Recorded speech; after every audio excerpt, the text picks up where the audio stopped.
When I was growing up, Gaelic football for me meant absolutely everything because it gave us an identity. This area was known for nothing but the troubles. When we started to be successful at Gaelic football, we started to be known for other things.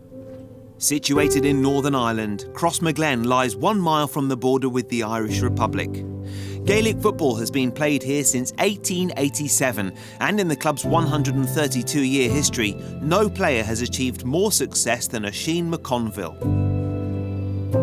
Growing up in this area, Crossmaglen, I mean, everything revolves around the Gaelic club, and I suppose everything socially revolves around the Gaelic club, but in particular from a sporting aspect. And when you're growing up, for me and a lot of my friends, all we wanted to do was play sport, and we realised soon that sport was going to be Gaelic football, and we, to be honest, had a lot of success from very, very early on. To be involved in it and to realise what it meant to the community, and you could sense that from a very young child, that whenever you played, that everybody in the community come out to support you, and you realise that everybody's behind you and everybody wants you to do well. So it was the natural progression, if you like, you know, to go ahead and play for Crossmaglen and play at the highest level we could possibly play at. As a border town, the spectre of the British military's presence in Northern Ireland loomed large over Crossmaglen. An army barracks alongside the Gaelic football pitch was a constant reminder of how the Troubles impacted on everyday life.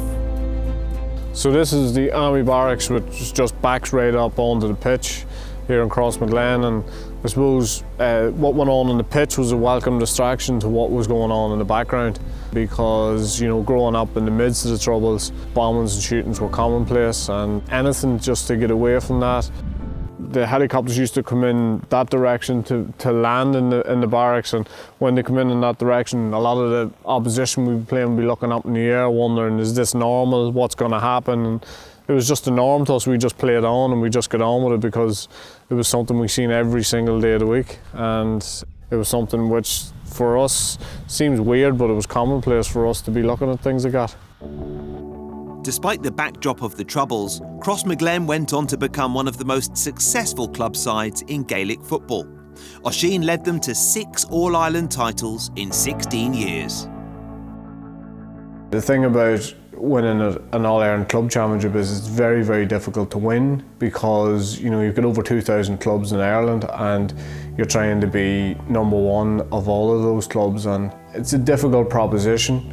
When you get beaten and you go back, you realise it's a long road to get back to the top again, and I think once we got to the top, we wanted more of that, and we had a hunger for success, and the people within the town supported us through thick and thin.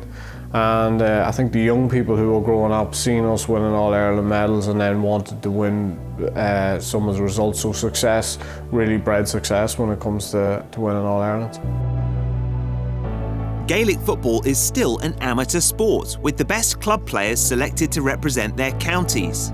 In 2002, Oisin was in the Armagh side that won the prestigious All-Ireland Senior County Championship. However, his success on the field was hiding a crippling addiction off it. I suppose 2002, I actually missed a penalty in the first half of the match, scored a goal in the second half, got man of the match, and for a lot of people, you know, that would have been their dreams come true. And for me, it was, in that in a sporting context, you know, I was very pleased, and I realised that the culmination of a lot of hard work had resulted in us winning as I say, the holy grail of winning an All-Ireland Championship. But I suppose in the background in my life, you know, I was going through a gambling addiction, which I had from 14 or 15 years of age. And when we won that All-Ireland, the first thing in my head was to get off the field to see had the horses that I'd backed the previous day, had they won. And that was where my thoughts were predominantly. I mean, I lived for Gaelic football, but, you know, gambling had taken over my life at that stage, and it had dominated a lot of my thoughts. I was embarrassed and ashamed of what was going on as far back as that, but I couldn't arrest that problem until eventually in 2005 I got some help for it. John Hunt is the man in the commentary box. Oisin was eventually treated for his addiction, but not before gambling nearly cost him his life. I went and got an operation done in Bupa Hospital in Luton, and I was staying in a local hotel, and I got a taxi from the hospital to the hotel. On the way past, I seen the bookies, and I thought, if I feel okay, I'll go up and I'll have a bet. It'll be a good way to spend the afternoon. In my pocket, I had £500 and £20 notes. First thing I did when I went in was get the girl to change one of the £20 notes into a tenner and two fivers. And I got 15 quid and I rolled it up into the tiniest little ball you can imagine. And I stuck it right down in there into the front pocket of my jeans, because I wasn't going to use that, because that was as much it would cost from the taxi from the hotel back to the airport the next morning for a 7 o'clock flight. And I started to gamble, and I won and I lost and I won and I lost and I lost and I lost and I lost. The only money I had left was 15 quid in my pocket. For the first time ever, gambling started to affect me physically, and I started to shake uncontrollably in the bookies, and I knew there was other people in there who were laughing at me. But there was nothing I could do. I couldn't arrest it, and I contemplated. I didn't think my legs would carry me out through the door, and I contemplated crawling on my hands and knees to get out, because I knew that was the only way to stop me from shaking. And I didn't. Instead, I got up, I put the 15 quid in the horse was beaten. Back to the hotel, I set my alarm for 3 o'clock in the morning. I got up the next morning, I walked 8.5 miles to the airport. And the whole way out the road that day, I thought, I'm better not being here. And every large vehicle that come past, I thought, this is the time, I'm gonna jump in front of some of these vehicles. And I had serious suicidal thoughts. And I started this mantra in my head saying, that's it, I'm never gonna gamble again.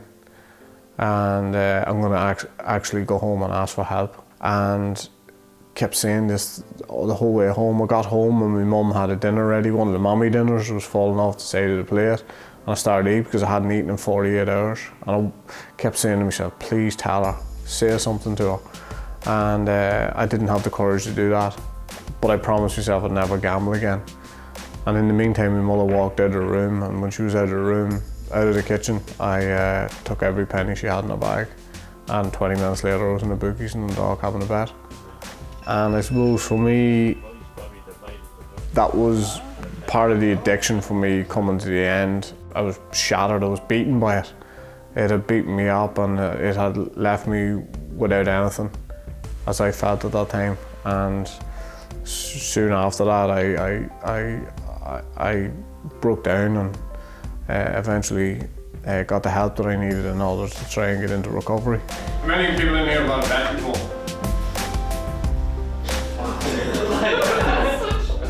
That is mad, isn't it? Having been treated for his addiction in 2005, Oisin now works for a gambling awareness programme. Gambling is a problem that is steadily on the increase in Ireland. The accessibility now is like it never has been. It's so easy to get a bet on.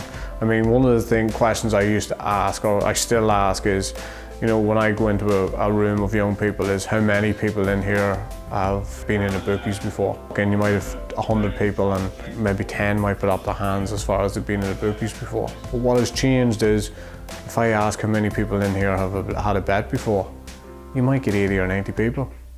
And they're not walking into bookmakers, they're doing it on the phone. Of all the addictions, it is the most hidden and the most secretive, and it's the highest rate of suicide, so it is very, very dangerous. But the accessibility, the new demographic we have introduced to gambling, I mean, you know, everybody gambles now. You know, the 14-year-old lad, the 40-year-old woman, the 60-year-old woman, the 80-year-old man, you know, it's sort of across society. And I think it's something which, unless we regulate and legislate really quickly, we're going to have a tsunami on our hands.